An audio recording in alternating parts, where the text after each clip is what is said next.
Bonjour Carole. Alors, on peut pas dire que ce soit vraiment une très, très bonne nouvelle. C'était surprenant, cette nouvelle, pour la plupart des étudiants? Oui, effectivement, cette nouvelle était vraiment très surprenante dans la mesure où la plupart des étudiants, ou bien évidemment l'ensemble des associations même s'attendaient avec le surplus budgétaire de cette année à peut-être une augmentation ou une revalorisation de cette bourse. On apprend en plein milieu de l'été que le gouvernement décide de nous faire fausse route. Donc c'est bien évidemment une surprise. C'est aussi une déception, voilà, de la part des étudiants qui attendaient beaucoup de la part de leur gouvernement cette année. Mais vraiment, on a pris avec beaucoup de surprises et puis avec beaucoup d'émotions en griffe. Voilà pour les étudiants, cette information. De 250 $ à 375 $, c'est sûr que c'est une baisse, donc assurément. Mais déjà, 375 $, c'était pas c'était pas vraiment très, très élevé comme bourse, là. Pour un étudiant, on passe à travers ça. Ça paye même pas les bouquins de l'année. Alors, comment est-ce qu'on perçoit ça, cette perte-là? Comment éponger ça dans votre budget? Oui, effectivement, c'est vraiment très difficile. Mais ce qu'il faut comprendre, c'est que les 375 $, c'était par mois, mois d'études, donc pour 8 mois, ça équivalait à environ 3 000 $. Donc, cette bourse a été additionnée à plusieurs autres bourses que les étudiants recevaient. Donc, en fait, elle venait compléter en quelque sorte le budget des étudiants. Donc, à partir de maintenant, donc les étudiants qui ont un revenu annuel de moins de 33 000 $, c'est-à-dire pour une famille avec un seul enfant, reçoivent un maximum de 250 $, donc 2 000 $. Donc, on a 1 000 $ de moins par année. Ah, là, ça compte. Oui, ça compte beaucoup. Avec l'inflation, avec la vie pour les étudiants qui est vraiment difficile parce qu'on ne peut pas vraiment travailler pour vraiment se concentrer sur les études. Donc, même quelques dollars de couper dans le budget des étudiants, c'est vraiment très difficile. On peut comprendre que 1 000 $, ça vient vraiment chambouler plusieurs budgets. Qu'est-ce que vous pouvez faire? Il n'y a rien à faire, il faut accepter et c'est tout? Non, il existe plusieurs moyens de recours. Je pense que l'Union des associations étudiantes de l'Alberta a déjà mis en place l'ancien communiqué. Voilà, parce qu'on a vraiment été surpris. La plus grosse déception, en fait, dans tout ce processus, c'est que les étudiants n'ont pas été informés. Ils n'ont pas été associés à aucun moment de la procédure. Donc, c'est vraiment là notre gros mécontentement. Donc, ce qu'on essaie de faire, c'est rétablir la communication avec le ministère de l'Enseignement supérieur et essayer de voir si le gouvernement ne peut pas revenir à la case départ et élaborer ou essayer de visualiser les voies et moyens pour pouvoir peut-être pas revaloriser cette bourse-là. Parce qu'il faut comprendre que étudier en Alberta, ça coûte vraiment cher. Et les étudiants commencent déjà depuis l'année dernière avec le prix de la scolarité à penser à quitter la province. Donc, il ne faut pas, bien évidemment, dénimer les choses.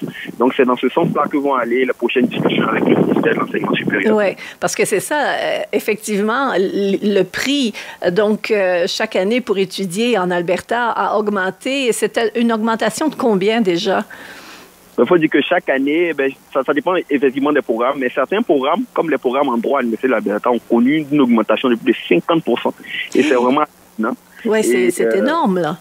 C'est vraiment énorme, sans compter le coût de la vie, voilà, qui augmente avec l'inflation de jour en jour en Alberta. Donc, ça devient de plus en plus difficile pour les étudiants de pouvoir joindre les deux bouts. Je connais plusieurs étudiants qui, pour pouvoir boucler leur fin de mois, pouvoir boucler leur budget, sont obligés de faire plusieurs jobs à la fois, sont obligés de faire des travaux ou vraiment des petits travaux, là, des petits jobs pour pouvoir boucler leur budget. C'est vraiment difficile. Yaël Orso, est-ce qu'on peut évaluer à peu près aujourd'hui là, un étudiant quand il va terminer ses études avec les prêts étudiants, parce que là, les bourses, c'est sûr que ça ne compense pas beaucoup. Ça veut dire qu'une personne arrive sur le marché du travail, un jeune arrive sur le marché du travail avec une dette de combien aujourd'hui? Mais ça dépend bien évidemment des études. Avec les coûts des études qui s'évaluent environ, je le dis pour l'Université de l'Alberta, moyennement à 10 000 $ par année, avec les autres frais annexes. Disons qu'un étudiant moyen va s'endetter auprès du gouvernement, d'abord pour les études, mais aussi pour le coût de ses logements et le coût de la vie. Donc, un étudiant en moyenne peut recevoir 18 500 s'il passe par Alberta Student Aid, 18 500 dont, disons, 12 000 $ de dette. Donc, 12 000 $ fois 4 années. Déjà, on se retrouve... 48 000. Exactement, on se retrouve à 48 000 $ de dette. Donc, disons, pour un étudiant qui fait seulement un bachelor, et c'est seulement la moyenne. Donc, il y a des étudiants qui peuvent demander plus de prêts. voilà, en fonction de leur situation familiale. Donc, moyennement, un étudiant peut se retrouver facilement à la fin de son bac avec 48 000 $ de dette. Et ça, c'est s'il fait des études seulement, voilà, au premier cycle. Mais s'il fait des études, par exemple, de médecine, c'est un prix qui peut monter à plusieurs milliers de dollars encore. Oui. Donc, on rentre sur le marché du travail en étant endetté. Donc, c'est vraiment pas facile pour les étudiants en Alberta. Voilà pourquoi les programmes d'aide au fédéral qui comme accueillent les étudiants, là, comme on fait, disons, à Radio Cité, sont si importants parce que c'est pour acquérir de l'expérience, il est certain, parce que pour obtenir un emploi, l'employeur va demander de l'expérience.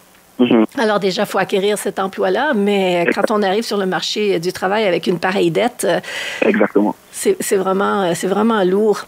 Alors, c'est vraiment lourd. Yaël, en ce moment, donc, tu es au centre plein air Luçon. On entendait un petit peu le vent tout à l'heure.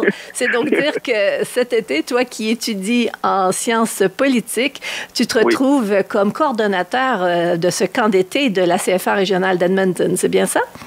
Oui, exactement. Donc, comme tous les étudiants en Alberta, l'été, c'est pas fait pour s'amuser. Oui. C'est fait vraiment pour travailler, pour pouvoir boucler son année. Donc, moi, je me retrouve au Centre de la nature Luçon. J'étais envoyé là par la CFA régionale d'Edmonton. Donc, on est là vraiment pour coordonner, offrir un bon camp aux élèves ou aux enfants francophones de la province. Ça se passe bien? Oui, ça se passe très bien. On a du soleil, on fait du canot, on profite de la nature. Et les jeunes sont sages. Oui, pour la plupart.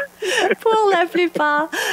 D'accord. Ben oui, parce que c'est vraiment un bel endroit, ce camp plein air Luçon, justement, avec un endroit où un lac où on peut profiter des kayaks ou des canots ou quoi que ce soit. Oui, exactement. Yaël Orso, merci beaucoup de t'être arrêté pour nous parler un petit peu, nous faire comprendre qu'est-ce qui se passe. Donc, on se reparle peut-être bientôt. Peut-être qu'il y aura une suite à ça et voir si effectivement, est-ce que le gouvernement pourrait reculer sur cette décision. Ça reste à voir. Parfait. Oui, donc c'est moi qui vous remercie. Donc, nous, on attend toujours la réponse du gouvernement. On attend, parce qu'on a émis un communiqué. Donc, on attend la réponse du gouvernement. On est toujours dans l'attente. On espère que les choses vont s'améliorer d'ici là. Merci beaucoup de m'avoir reçu. Merci à toi, Yaël. Au revoir. Au revoir.